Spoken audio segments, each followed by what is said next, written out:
Bonjour à tous, chères lumières, j'espère que vous allez bien, que la paix soit sur vous.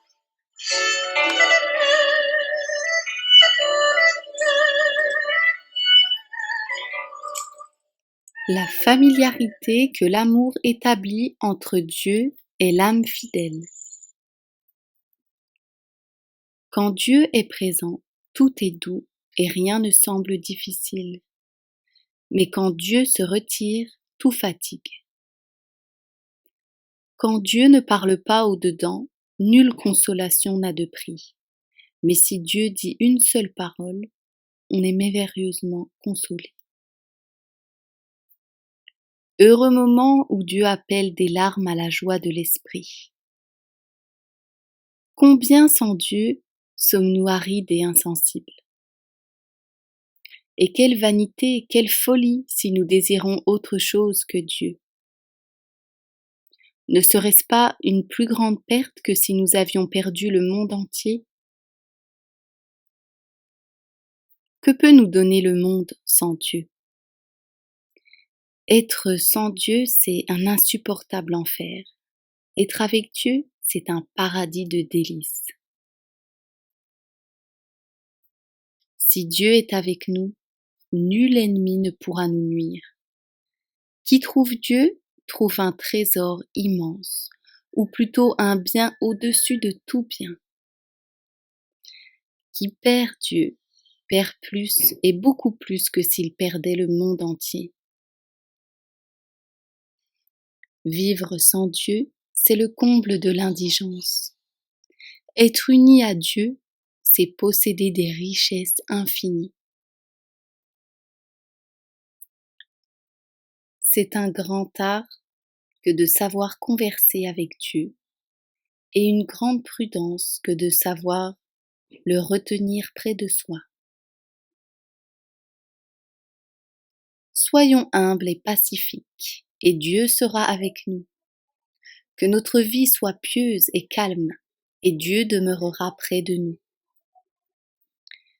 Nous éloignerons bientôt Dieu et nous perdrons sa grâce si nous voulons nous répandre au dehors. Et si nous l'éloignons et le perdons, qui sera notre refuge et quel autre ami chercherons-nous? Nous ne saurions vivre heureux sans amis, et si Dieu n'est pas pour nous un ami au-dessus de tous les autres, n'attendons que tristesse et désolation. Qu'insensés nous sommes si nous mettons notre confiance ou notre joie en quelque chose d'autre. Il vaudrait mieux avoir le monde entier contre nous que d'être dans la disgrâce de Dieu. Qu'il nous soit donc plus cher que tout ce qui nous est cher. Aimons tous les autres pour Dieu et Dieu pour lui-même.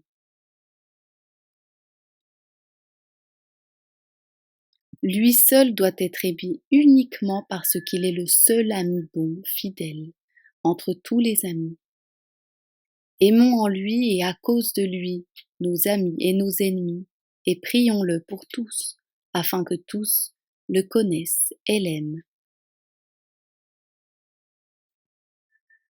Ne souhaitons jamais obtenir aucune préférence dans l'estime ou l'amour des hommes, car cela n'appartient qu'à Dieu qui n'a pas d'égal.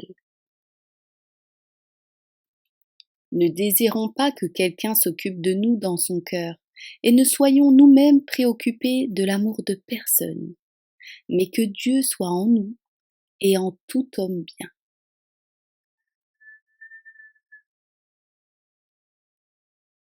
Soyons purs et libres au-dedans, sans aucune attache à la créature. Il nous faut être dépouillés de tout et offrir à Dieu un cœur pur si nous voulons être libres et goûter combien le Seigneur est doux.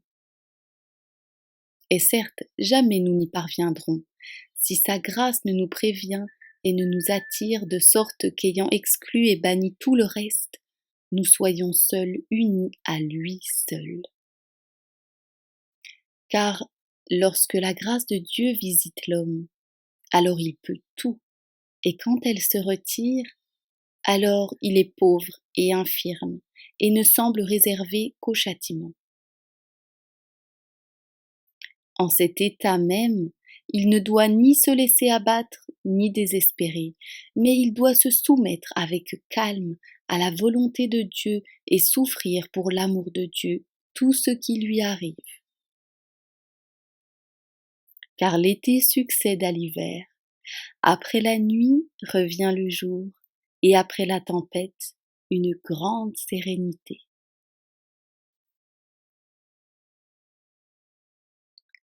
Pour suivre, voici une réflexion qui n'est qu'un préambule. L'amour a fait descendre la créature de Dieu sur la terre. L'amour nous élève jusqu'à lui. Alors il s'établit en notre âme et Dieu comme une union ravissante. Alors s'accomplit cette promesse. Je ne vous laisserai pas orphelins, je viendrai à vous. Venez donc, ô mon Seigneur, venez briser les derniers liens qui m'attachent aux créatures et retardent l'heureux moment où je ne vivrai plus que pour vous. Faites que, m'oubliant moi-même, je ne désire que vous seul et me repose sur votre sein comme le disciple bien-aimé. Dans cette paix délicieuse que le monde ne donne pas, qu'il ne peut même comprendre, mais aussi que ces orages ne sauraient troubler. Amen. Que la paix soit sur vous, chère lumière. À bientôt, si Dieu le veut.